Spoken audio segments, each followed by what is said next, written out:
Muy buenos días, ¿cómo están? ¿Todo bien? Buenos días. Aquí estamos. Hoy es el 19º día. Estamos entrando en un horario diferente de lo habitual. Estamos entrando en nuestro 19º día, nuestro ayuno. Faltan apenas 2 días. Estamos finalizando bien en el final de nuestro ayuno. 21 días hasta que la casa esté llena, ¿verdad? Creemos que serán días de milagros, días de lo sobrenatural manifestarse en nuestra vida, días de experimentar, como hemos ministrado aquí en cada día, cada devocional, la casa llena, ¿verdad? Nuestra casa, días de experimentar realmente el favor, la gracia del Señor sobre nuestra casa, ¿verdad? Creemos firmemente que Dios tiene cosas grandes para su casa, su hogar, su familia, ¿verdad? Que Dios tiene cosas grandes para nuestras vidas como iglesia, como familia en Cristo y como cada familia aquí representada. Hoy estamos entrando entonces en el capítulo 19 y es tu casa como un lugar de milagros. Su casa como un lugar de milagros. Dice allí Mateo 9, 28 y 29, dice así: Cuando entró en la casa se le acercaron los ciegos y él les preguntó: ¿creen que puedo sanarlos? Sí, Señor, le respondieron. Entonces les tocó los ojos diciendo: conforme a la fe de usted sea hecho. ¿Verdad? Conforme a la fe de usted se ha hecho. Dios, hay cosas que Dios quiere hacer. Es interesante que Jesús siempre, la gran mayoría de las veces que iba a hacer un milagro, Él hacía algunas preguntas así que usted se pone a pensar, pero ¿por qué que Jesús preguntaba eso? La Biblia dice que había un ciego allí en la orilla del camino y Jesús le pregunta: ¿qué quieres que te haga? Y el ciego dice: que recobra la vista. ¿Verdad? Un paralítico: ¿qué quieres que te haga? O sea, las preguntas a veces de Jesús parecían, si era ciego, si era paralítico, qué es lo que iban a querer que Jesús hiciese, ¿verdad? Pero hay algo importante, hay algo poderoso, no solamente en el querer, sino en hablar, en decir, ¿verdad? Aquello que está en nuestro corazón. Y eso normalmente nosotros conocemos como nuestra oración, ¿verdad? Cuando oramos, cuando pedimos al Señor. Pero el Señor le hace una pregunta a estos hombres. Dice que Él llegó a una casa, estamos hablando de casa, la mayoría. Interesante que la mayoría de los milagros de Jesús fueron hechos dentro de una casa. Por eso es que nosotros creemos firmemente que Dios tiene algo precioso, algo importante para hacer en estos días en las casas, ¿verdad? En la familia, en los hogares. Y Jesús entonces dice que entró en la casa y se le acercaron los ciegos. Y él le preguntó: ¿creen que puedo sanarlo? Él dice: sí. Ellos dicen: sí, creemos que podemos sanarlo. Conforme a la fe usted se ha hecho, ¿verdad? Entonces, ¿cómo nosotros podemos activar los milagros en nuestra casa, en nuestra familia? ¿Te le gustaría saber cómo podemos activar los milagros? Vamos a ver aquí, ¿verdad? En el devocional de hoy, cómo podemos hacer para activar los milagros sobre nuestras casas, ¿verdad? Hay algunos principios y hay algunas verdades que Dios usa. Dios siempre trabaja de la misma manera, ¿verdad? Hay ciertos patrones, ¿verdad? Que Dios utiliza para operar el milagro en nuestra vida, ¿verdad? Dios no tira, ¿verdad? Como decir así. No es que Dios hace, en cada milagro Dios tira los dados para ver cómo va a ser, ¿verdad? Sino que Él ya tiene ciertos principios. Nosotros vamos a ver aquí algunos principios importantes, ¿verdad? Cómo Dios opera los milagros en nuestras vidas. Entonces Dios hace milagros de una manera definida, porque Él no cambia, ¿verdad? Allí Malaquías 3:6 dice: yo, el Señor, no cambio. Allí en Santiago 1:17 dice: toda buena dádiva y todo don perfecto proviene de lo alto, y desciende del Padre de las luces, en quien no hay cambio ni sombra de variación. También Hebreos 13:8 dice, Jesucristo es el mismo ayer, hoy y por los siglos. Hebreos 13:8. Entonces, estos versículos nos muestran algo importante, es que Dios no cambia, ¿verdad? Dios es el mismo. Dios es el mismo que operaba en el pasado, es el mismo que opera en estos días, ¿verdad? Pero podemos ver algo importante aquí, ¿verdad? Uno es cómo Dios opera los milagros, ¿verdad? El primer punto aquí que vamos a ver hoy es cómo Dios opera. Sabemos que Dios tiene una manera siempre, ¿verdad? Siempre hay principios, hay patrones que Dios usa, y vamos a ver entonces cómo Dios usa, cómo Dios opera esos milagros. Entonces vamos a ver allí, dice Gálatas capítulo 3, versículo 5, entonces el que suministra el Espíritu y obra maravilla entre ustedes, ¿lo hace por las obras de la ley o por el oír con fe? Pablo a los Gálatas le dice, ¿por qué? Si usted ve la carta de los Gálatas, las cartas que Pablo le escribió a los Gálatas eran cristianos que estaban en Galacia, pero que querían volver nuevamente a las obras de la ley. Y Pablo le llama la atención a los Gálatas, ¿por qué?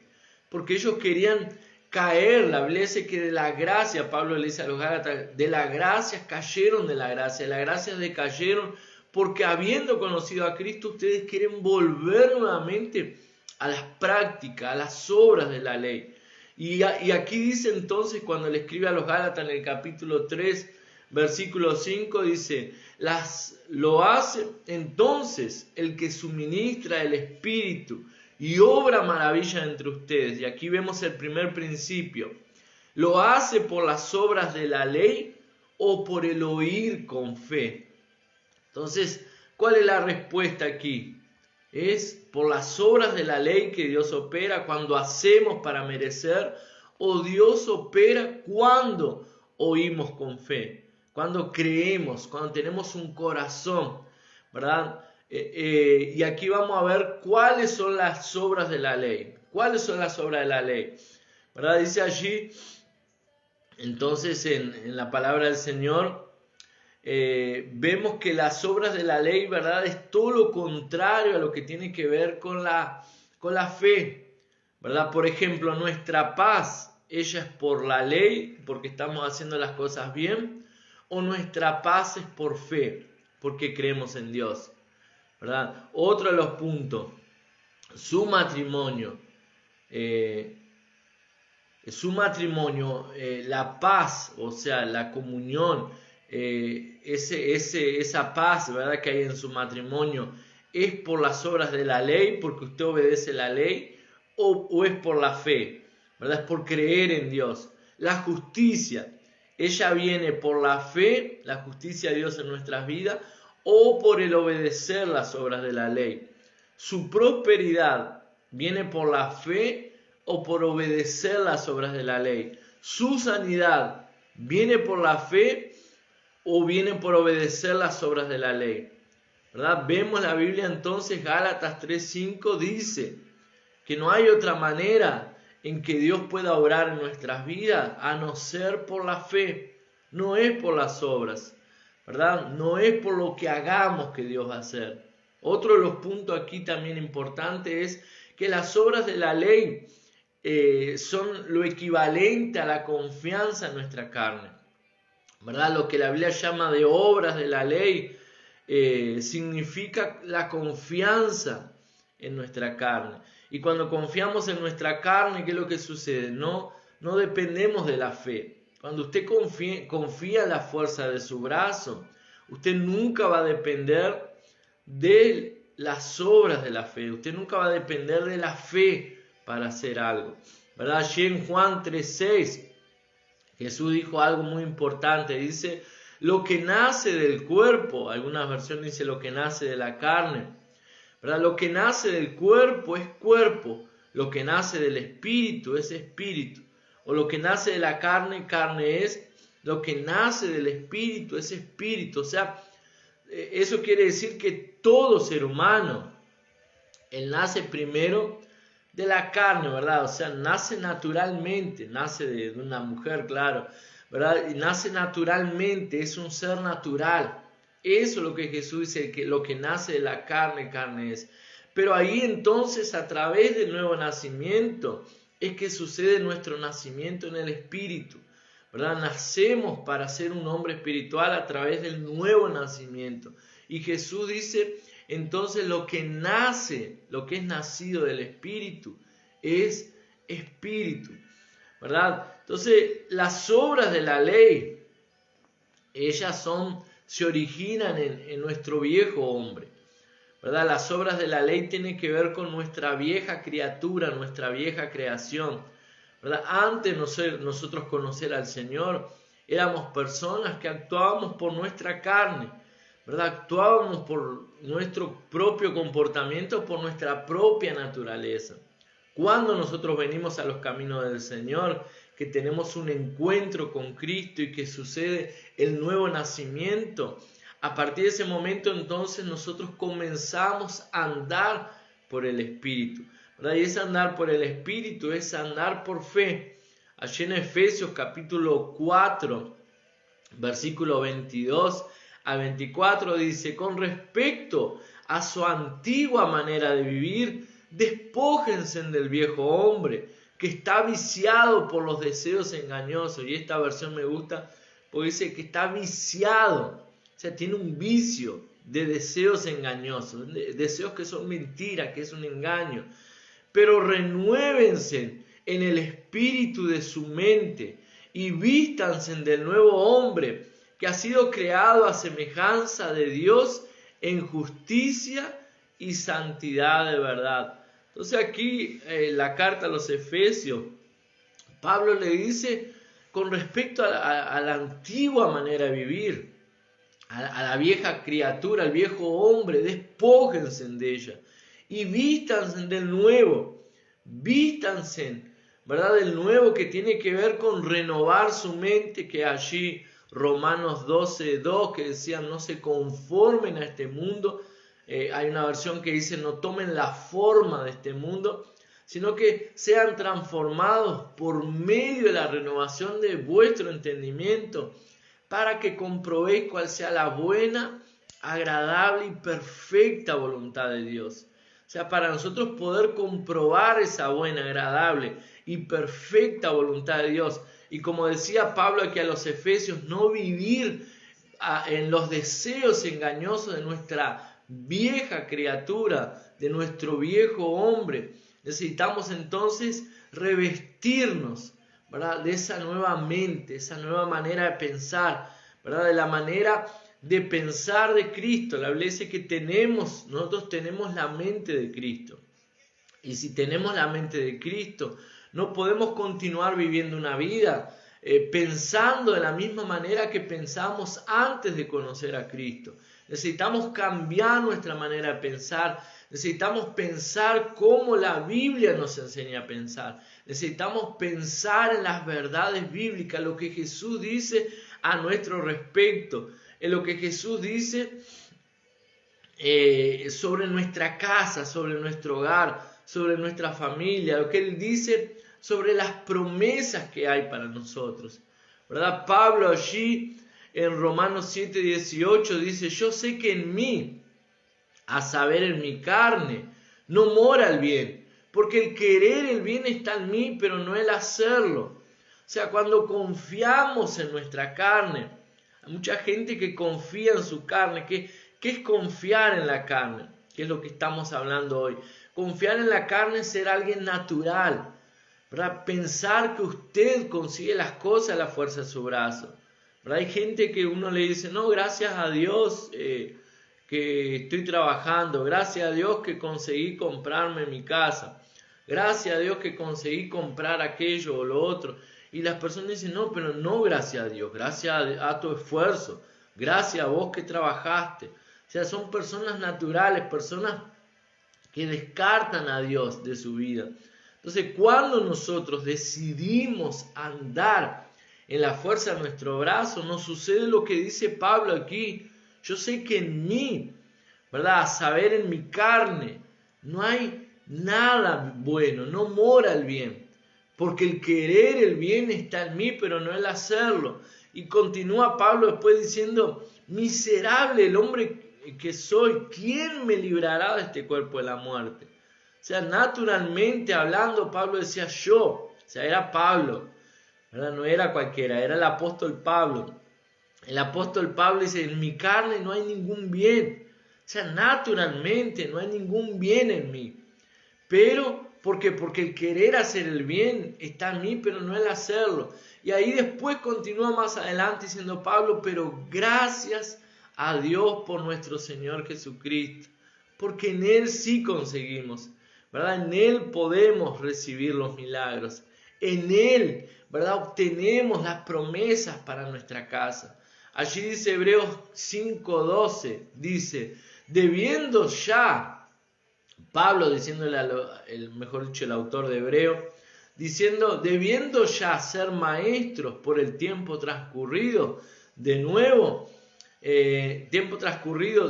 tienen necesidad de que alguien los instruya desde los primeros rudimentos de la palabra de Dios. Han llegado a tener necesidad de leche y no de alimento sólido. O sea, dice la Biblia aquí que es importante para que los milagros, que es lo que estamos hablando hoy, los milagros de Dios puedan manifestarse en nuestra vida.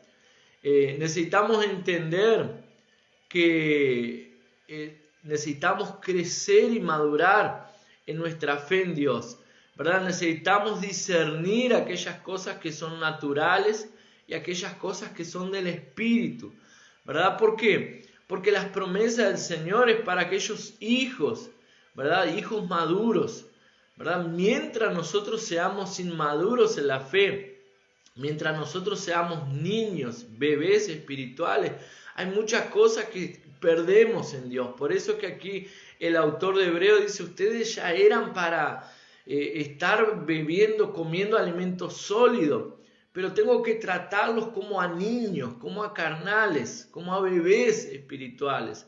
¿Por qué? Porque se olvidaron de todo aquello que es el fundamento de la palabra de Dios y tengo que volver a darles leche, porque no les puedo dar alimento sólido, ¿verdad? Ustedes necesitarían ya alimentarse de algo más sólido, pero no les puedo dar, ¿por qué? Porque son bebés espirituales, ¿verdad? Y cuando somos ser bebé espiritual es ser alguien que anda en la carne, alguien que se mueve en el ambiente natural, es alguien que anda por la lógica, ¿verdad? Y alguien que anda por lógica nunca va a conseguir alcanzar las cosas de Dios en su vida, porque la Biblia dice que para el hombre natural las cosas espirituales son locura, porque las cosas espirituales se han de discernir de una manera espiritual, ¿verdad? Allí en Gálatas, y vemos el ejemplo de Abraham, Gálatas capítulo 3, versículo 6 dice, de la misma manera, Abraham creyó a Dios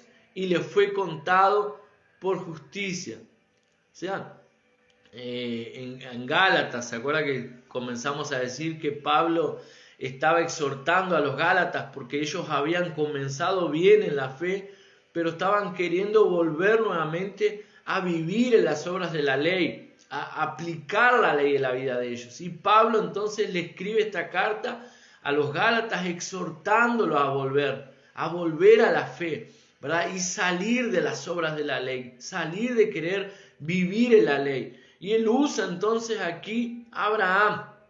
Abraham, ¿verdad? Es un ejemplo claro de la ley, ¿verdad? Hay un momento en la vida de Abraham que nos muestra claramente el ejemplo de la ley en la vida de alguien.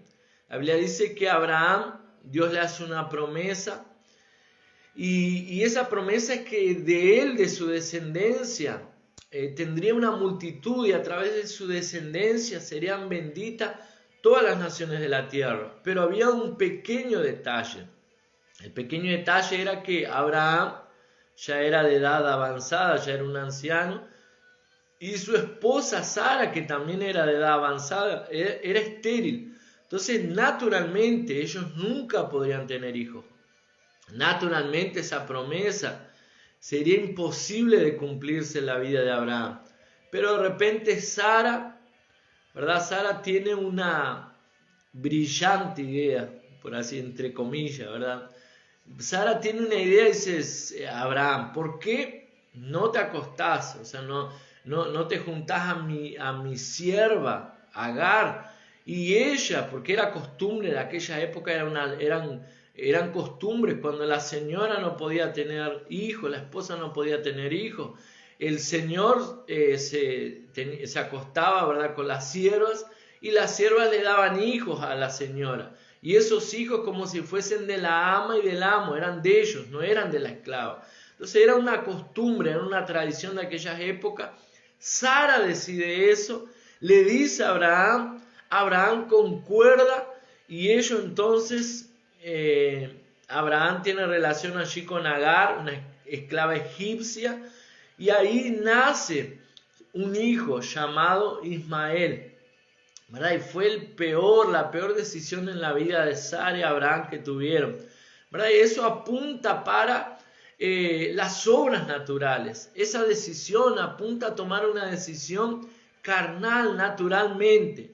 Y después, más adelante, la Biblia dice también que esa Agar apunta para las obras, Agar apunta para la ley.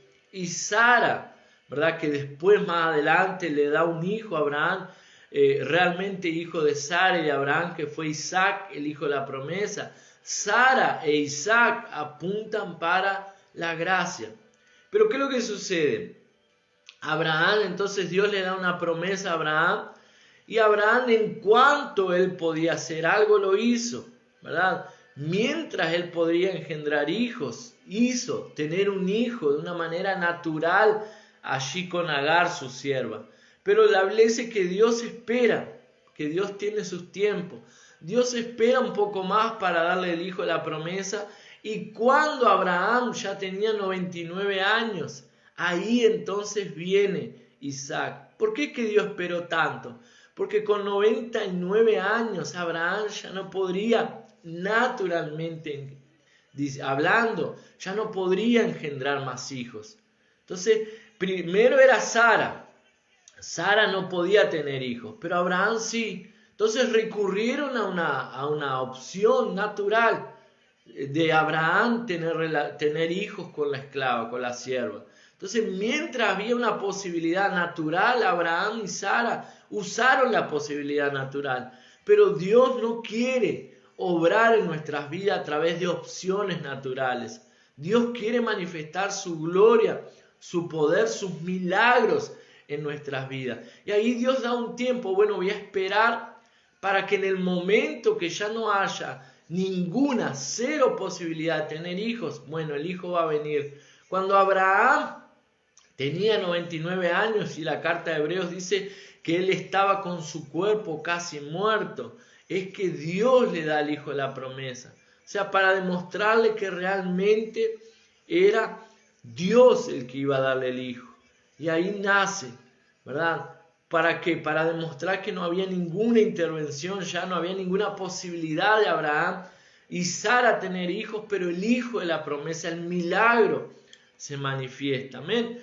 Otro de los puntos también aquí es: no te gloríes en la carne, ¿verdad? No te gloríes en la carne. Muchas personas se glorían en lo que ellos pueden hacer, en sus cualidades, se glorían en sus talentos, se glorían en la capacidad que ellos tienen, ¿verdad? Hay ciertas actividades que parecen, ¿verdad?, espirituales, pero que se pueden hacer en la carne también, ¿verdad? Hay muchas cosas que nosotros podemos hacer para Dios y que son buenas cosas, pero hay cosas que Dios no nos pidió para hacer. Porque cuando nosotros hablamos de las obras de la carne, enseguida nuestra mente viene ¿qué? Pecado, ¿verdad? Cuando peco, obras de la carne es todo aquello que pecamos. Cuando decimos hacer algo, ¿verdad? Cuando hablamos de hacer algo en la carne. ¿Qué es lo que nosotros viene a nuestra mente enseguida? Pecado. Pero no necesariamente el hacer las cosas en la carne es pecado, ¿verdad? Hay veces que hacemos cosas para Dios, que aparentemente buenas, pero que son en la carne, ¿verdad? Podemos hacer, por ejemplo, podemos levantar la mano al cielo y ser de una manera natural, ¿verdad? No está en nuestro corazón. Es porque alguien te dice adelante, levante sus manos y adora al Señor, y ahí usted va y levanta sus manos, pero dentro dice, ay, estoy cansado, que no me pidan más para levantar las manos porque no la levanto más, ¿verdad? Algo natural. Te puede también danzar en la presencia de Dios y hacerlo de una manera natural, ¿verdad? Hacerlo en la carne. Hay muchas cosas, hay incluso diezmar y ofrendar, lo podemos hacer en la carne, ¿verdad? Hay gente que devuelve el diezmo, ¿para qué? Para que el devorador no le devore su finanza, ¿verdad? Hay gente que devuelve el diezmo, ¿por qué? Para que Dios me prospere. Es como que hace un cambio. Y hay gente que ofrenda también con la intención de ¿qué? De que voy a ofrendar para que Dios me dé 100, 1000 veces más. O sea, pero eso puede hacerlo en la carne, ¿verdad? Ahora es diferente cuando usted da porque ama la obra de Dios, porque usted entiende, hay almas para ser alcanzadas, hay vidas para ser alcanzadas, necesitamos avanzar, necesitamos alcanzar otros puntos de la ciudad. Entonces, porque yo estoy junto, porque yo amo la obra de Dios, porque yo amo a Dios, yo doy, ¿verdad? Porque es posible, dar y no amar, pero nunca es posible amar y no dar. Podemos dar sin amar, pero nunca vamos a amar sin dar algo, ¿verdad? La Biblia dice, porque de tal manera amó Dios al mundo que dio a su Hijo, para que todo aquel que en él crea no se pierda, mas tenga vida eterna. ¿Verdad? Hay un ejemplo en la Biblia de gente que Dios, que hizo, ¿verdad? Que se comportó bien, así hablando naturalmente, fueron los fariseos, ¿verdad? Los fariseos y los saduceos eran ejemplo de alguien religioso. Eran personas que amaban a Dios, ¿verdad? Pero que muchas veces tropezaron en la justicia propia. Eran gente, ¿verdad? Así como Pablo antes de convertirse, que hacían cosas para Dios y que realmente tal vez amaban a Dios. Pero el problema de ellos es que tropezaban por querer vivir en su justicia, en la justicia propia, ¿verdad? Normalmente los fariseos, los saduceos, los líderes religiosos eran personas que decían, porque yo merezco de Dios, porque yo devuelvo el diezmo, porque yo hago largas oraciones, porque yo hago obras de caridad, porque yo busco al Señor, porque yo no me porto mal. Y ellos entonces tropezaban en el merecimiento, en pensar que merecían algo de parte de Dios. Allí Pablo le dice a los romanos en el capítulo 10, versículo 2 y 4, dice así, porque yo les doy testimonio de que tienen celo por Dios, pero no de acuerdo con un conocimiento pleno, pues ignorando la justicia de Dios y procurando establecer su propia justicia, no se han sujetado a la justicia de Dios, porque el fin de la ley es Cristo, para justicia a todo aquel que cree. Pablo está diciendo aquí a los romanos, yo doy testimonios de ellos, del celo que ellos tienen por Dios, pero no de acuerdo con el conocimiento pleno, sino de la manera de ellos pensar, pues ignorando la justicia de Dios y procurando establecer su propia justicia, no se han sujetado a la justicia de Dios, porque el fin de la ley es Cristo. Pablo estaba diciendo a los romanos, a partir del momento que Cristo entra en nuestras vidas, ¿verdad? La ley terminó, acabó la ley. ¿Qué es la ley? Vivir por el merecimiento, ¿verdad? Vivir por la justicia propia, vivir por las obras, creyendo que nuestras obras es que van a agradar a Dios, ¿verdad? Mateo 23:3 dice así, así que todos los que les digan, háganlo. Así que todo lo que les digan, háganlo y guárdenlo, pero no hagan según sus obras, porque ellos dicen y no hacen. O sea, Jesús, hablando de estos fariseos, de estos religiosos, dice, todo lo que ellos hagan, le dicen que hagan, háganlo. Dice, pero no hagan según sus obras, porque ellos dicen y no hacen. O sea, estos religiosos aquí eran buenos, hablando, diciendo, pero no practicaban lo que ellos decían. Vivían por las obras de la ley, no vivían por la ley de Dios, no vivían por las obras de Dios, por querer agradar a Dios. Allí en Mateo 23, versículo 4, continuando allí la lectura, decía, atan cargas pesadas y difíciles de llevar y las ponen sobre los hombros de los hombres, pero ellos mismos no las quieren mover ni aún con el dedo. O sea, estos hombres ponen cargas demasiado pesadas para los demás, pero ellos mismos no quieren ni siquiera mover un dedo para hacer algo de eso. Allí también en Romanos capítulo 2, versículo 20 al 23, Pablo dice, hablando de estos líderes religiosos, instructor de los que no saben, maestro de niños, teniendo en la ley la completa expresión del conocimiento y de la verdad. Tú, pues, que enseñas a otro, ¿no te enseñas a ti mismo? Tú que predicas contra el robo, robas. Tú que hablas contra el adulterio, cometes adulterio. Tú que abominas a los ídolos, cometes sacrilegio. Tú que te jactas de la ley, deshonras a Dios con la infracción de la ley. O sea, aquellos líderes religiosos decían una cosa, pero vivían otra. ¿Por qué? Porque en la carne es imposible agradar a Dios, ¿verdad? A través de nuestro esfuerzo propio, a través de nuestra carne, nunca vamos a conseguir agradar a Dios, ¿verdad? Allí Mateo 23, 25 dice así, ay de ustedes, escribas y fariseos, hipócritas, porque limpian lo de afuera del vaso o lo del plato, pero por dentro están llenos de robo y desenfreno. Jesús, llamando la atención de aquellos líderes religiosos, dice, ay de ustedes, fariseos hipócritas, lavan el vaso, limpian el plato, porque según la tradición judía, ¿verdad? Todo eso es impureza y contamina si usted come en un vaso sucio, en un plato sucio. Entonces tiene que limpiarlo bien, lavarlo bien. Y Jesús dice, ustedes se preocupan con eso, pero dentro de ustedes están llenos de robo y desenfreno, ¿verdad? La Biblia dice que los fariseos eran gente que diezmaban. Ellos diezmaban, pero eran tacaños, eran avaros, ¿verdad? Allí en Lucas capítulo 16, versículo 14, decía que estos fariseos confiaban, devolvían su diezmo, pero que confiaban en su propio dinero, en su confianza, en su propia carne, que ellos confiaban en el dinero, ¿verdad? Y que no confiaban en Dios. Por eso que allí en Mateo 23:5 Jesús les dice, más bien hacen todas sus obras para ser vistos por los hombres.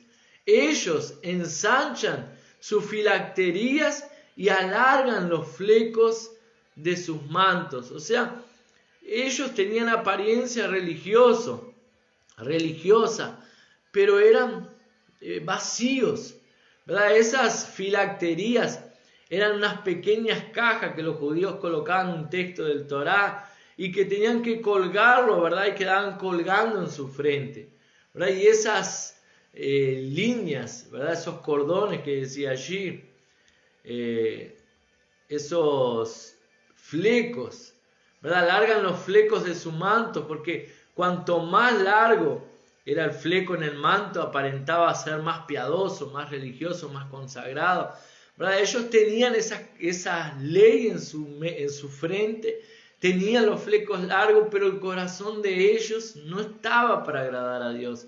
Allí en Juan 5:44 dice, ¿cómo pueden ustedes creer? Pues recibiendo la gloria, los unos de los otros.